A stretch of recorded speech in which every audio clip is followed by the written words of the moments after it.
So let's wade into this. There's 4 concepts here I want to hit briefly that are often misunderstood. The first is protein.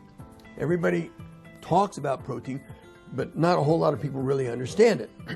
Let's suppose that I'd been to the last game of the World Series. It was between the Yankees and the Red Sox, and I, of course, knew the outcome, and you didn't, and you wanted to know what was the score of the game. I said, got you covered. I can tell you the score was Yankees 7. And I say nothing more. And you think, idiot, you have more information for me. When you read the amount of protein on a bag of dog food in the shop, you only have half the score. The other half is quality. You just know amount. You need to know quality. Quality of a protein is determined by its amino acid makeup. Amino acids are the building blocks of protein. They come in 2 forms. The kind you can make yourself from parts laying around in the metabolism, and then there's the kind that you have to have in your diet because you can't make them yourself. So this leads to the concept of biologic value.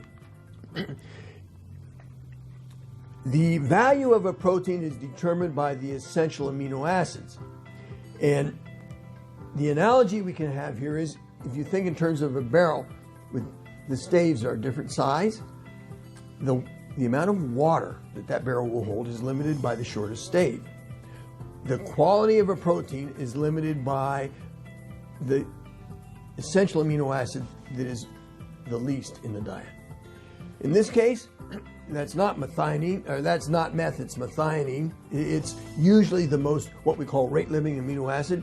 In this case, it'll do no good to increase histidine or arginine or lysine. That barrel will not hold any more water unless we increase the methionine.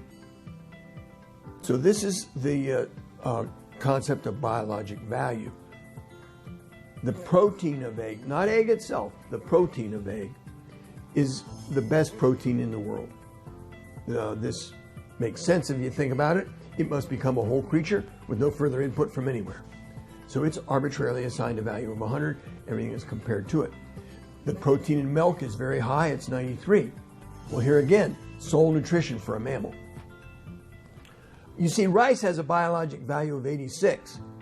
There's not much protein there, but what is there is high quality. Well, this is good because about 1/3 of the world gets its protein from rice.